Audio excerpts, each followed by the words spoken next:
Louvado seja nosso Senhor Jesus Cristo, para sempre seja louvado. Então, irmãos, bem-vindos a esse momento de reflexão da Palavra de Deus para esse dia 10 de abril.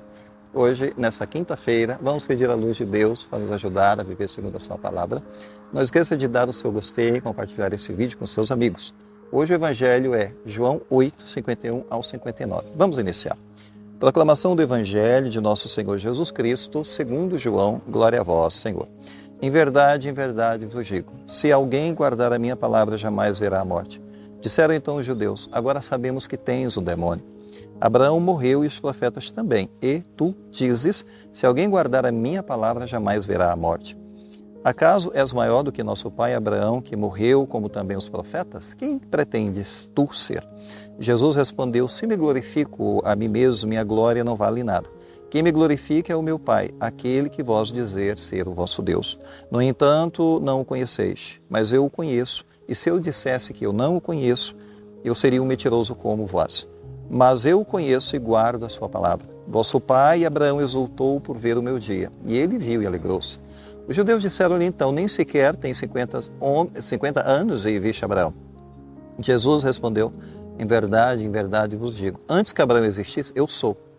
Então eles pegaram em pedras para apedrejar Jesus, mas ele escondeu-se e saiu do templo. Palavra da salvação, glória a vós, Senhor. Bem, irmãos, mais uma vez hoje, nesse trecho do Evangelho, como a gente vem ao longo da semana percebendo, nós temos o escândalo da revelação da divindade de Jesus. Jesus faz uma declaração extremamente forte, impactante hoje, entre aspas, versículo 58. Antes que Abraão existisse, eu sou. Esse é o desafio. Quem é Jesus? E ele usa o eu sou no sentido da revelação do Antigo Testamento. O Deus que se revelou para Abraão, o ego emi, eu sou. A gente sabe que é uma frase que remete para a divindade. Então Jesus está se revelando como Filho de Deus. E Jesus ele inicia com uma afirmação radical também, versículo 51. Se alguém guardar a minha palavra, jamais verá a morte. Fecha aspas. Ou seja, aqui a morte não é só a morte física. Jesus está prometendo uma vida além dessa vida física, que vai livrar a pessoa da verdadeira morte, ou segunda morte, que é a morte espiritual.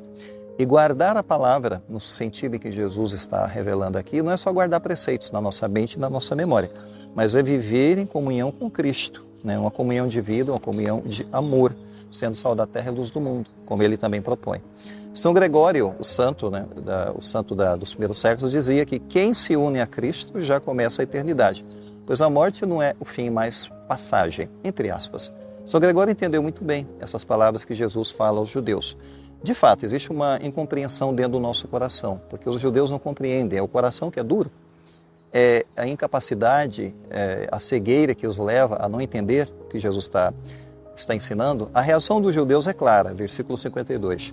Agora sabemos que tens um demônio, fecha aspas. Quer dizer, a cegueira, né, uma grande cegueira, eles se deixam pautar por lógica humana, eles não se abrem para a revelação divina. E, portanto, eles atacam Jesus, dizendo, você não tem nem 50 anos e já viu Abraão? E viste Abraão? Versículo 57, entre aspas. Ora, é uma fé que para eles depende da genealogia, depende da cronologia, depende dessas ligações com Abraão, e recusam ver nele o próprio Deus. E a fé não depende de cronologia e genealogia, nós bem sabemos disso. A glória que vem do Pai se manifesta em Jesus, mas eles não aceitam isso. Jesus desfaz qualquer suspeita de arrogância. Jesus não está falando com arrogância, com prepotência, ou para aparecer como faz os mortais. Não é isso que ele está fazendo, ele está revelando a verdade. Versículo 54, entre aspas.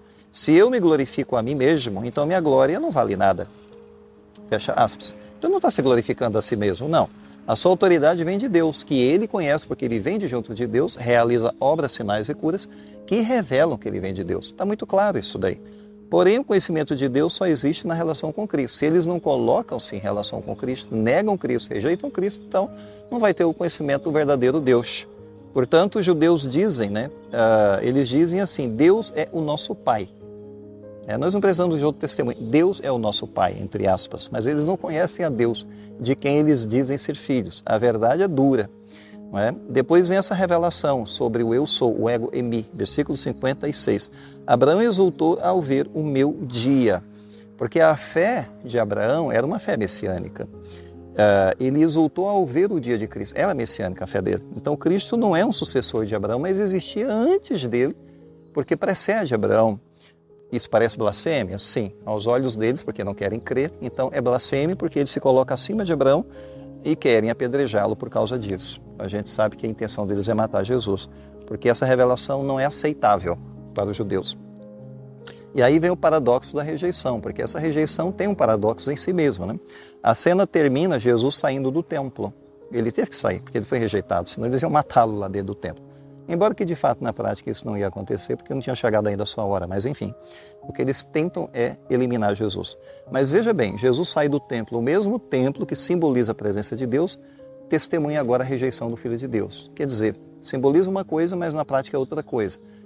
Parece ser acolhida, mas na verdade é rejeição desse Deus. Então, as pedras estão nas mãos e contrasta, né, com a pedra angular, porque Jesus Cristo é a pedra angular. Se nós não cremos nele, essa pedra angular que deveria servir de degrau para nós subirmos a Deus, vai ser a pedra que vai nos esmagar.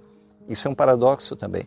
Enfim, mas Simeão havia dito no templo, né, sobre essa contradição, entre aspas, Lucas 2. Este menino será sinal de contradição. É o que está acontecendo. Entre aspas, fechamos aspas. Mas o que está acontecendo é que Jesus é uma contradição indubitável, inegável. Podemos então, hoje, nos questionar, diante dessa cena tensa, com esses judeus com pedras na mão para apedrejar Jesus dentro do templo. Nós temos que acreditar em Cristo, nós temos que guardar a sua palavra, ou então a gente endurece o coração também. Não vai ter outra opção, ou a gente adora a Deus ou ficamos com as pedras na mão com o coração endurecido. Uma das duas coisas.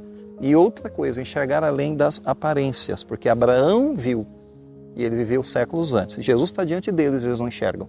Veja que diferença absurda, né? Ele viu o dia de Cristo pela fé. E nós temos essa mesma fé para nos conectar com Cristo? Pensemos nessa realidade, né, da nossa vida, da nossa existência, os pecados que nos desafiam, as cegueiras, enfim, a dureza de coração que a gente tem que trabalhar frequentemente em nossa vida. Vamos agora terminar com a bênção final. Não deixe de dar o seu gostei para esse vídeo. O Senhor esteja convosco, Ele está no meio de nós. Abençoe-vos Deus Todo-Poderoso, o Pai, o Filho e o Espírito Santo. Amém. Fiquemos em paz, o Senhor nos acompanhe.